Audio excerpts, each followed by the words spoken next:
Alright, this video is about black walnut, Juglans nigra. This is our flagship genus for Juglandaceae, so you finally get to know why it's the walnut family and not the hickory family, even though it is full of hickories. This one I will not be able to show you the bark on because it is covered in our old nemesis English ivy. So make sure you look at the bark on the teaching slides and are familiar with it.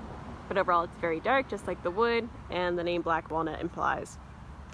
So if we look at the leaves for these guys, they are compound leaves. They are pinnately compound. They typically do not have a terminal leaflet. The leaves are pretty stout and chunky. They do not recurve like pecan does. I know a lot of people will get these confused with pecan, but they do not curve back towards the top of the twig. They are finely serrate on the margin, so they are not entire like pistachia. They're on a really thick petiole because it's a large leaf, very thick petiole right here. It's going to leave a very distinctive leaf scar. So if we get a look at that leaf scar up here, we'll focus on the leaf scar, please. Awesome, so you see how it's kind of got like 3 lobes, and that's our monkey face, or I think of it as an upside down Mickey Mouse. And then you can see the notch where the bud used to be. It's a very distinctive leaf scar. Another cool thing about these leaves is the leaflets will shed before the leaf does. So you can see these guys already losing leaflets, and that will result in you having things like this, which is hard to get to focus on, but just where the rachis ends up poking off. So in fall you will see like half empty or completely empty rachises just hanging out on walnuts. We look up here, we can see the walnut himself. Right, so it's a big green sphere. It's about the size of a lacrosse ball. It's a pretty hefty nut. This guy's got a husk, but unlike our acacia nuts, our hickory nuts, it's not going to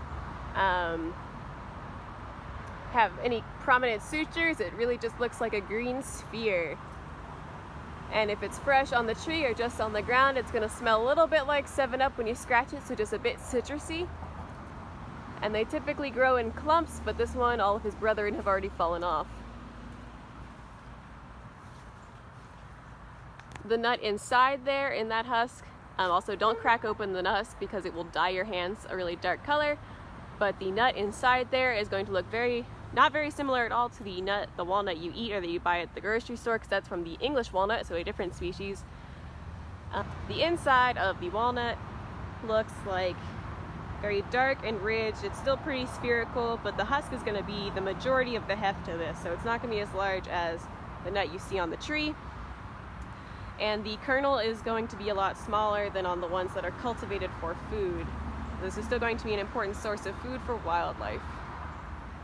So your big things here is to know that it's typically not going to have a terminal leaflet, but if it does, like this one here, it's going to be a little skimpy one. Those leaflets are stout, so they're really wide compared to how tall they are. They are not recurved, and they're serrate. And then that very, very distinctive leaf scar. Look at all of them there. It will focus. There's another one. And this is what it looks like when it is fresh.